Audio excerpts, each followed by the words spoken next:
Hi mga lady, nandito naman si ating Riba. Ito yung hinanda nating sabaw kaninang umaga. Ito yung sinabi ko aabito ka ng baboy. Ayan, hiniwa-hiwa ko na dahil lumambot na.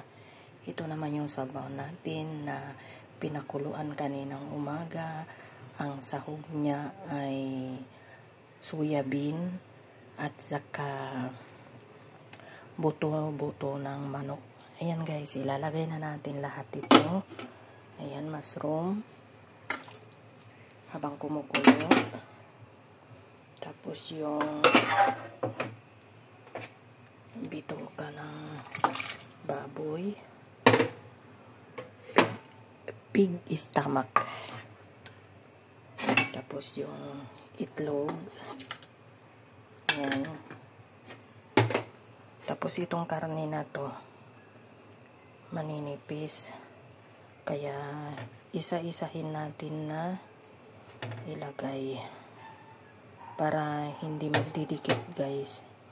Hiniwa ko siya ng ganyan. Ito yung ulam namin. Kung sinong gusto ng maglagay ng miswa, yun ang ikain dito. Miswa soup. Kung sino naman ang gusto ng kanin, ito naman yung magluluto tayo ng kanin guys. Yan. Yan sabaw. Kumukulo na yan guys kanina. Kaya lang hinina ko yung apoy para hindi kumulo na kumulo. Yan siya.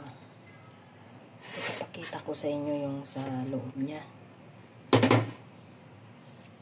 Tapos lagay na natin yung fish cake. Prinito natin yung fish cake para masarap.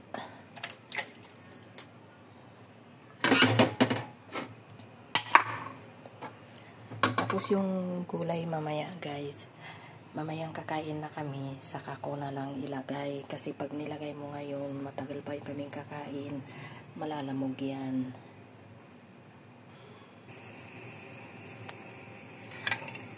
Pakukuluan lang natin guys at i-off na. Andiyan na siya oh.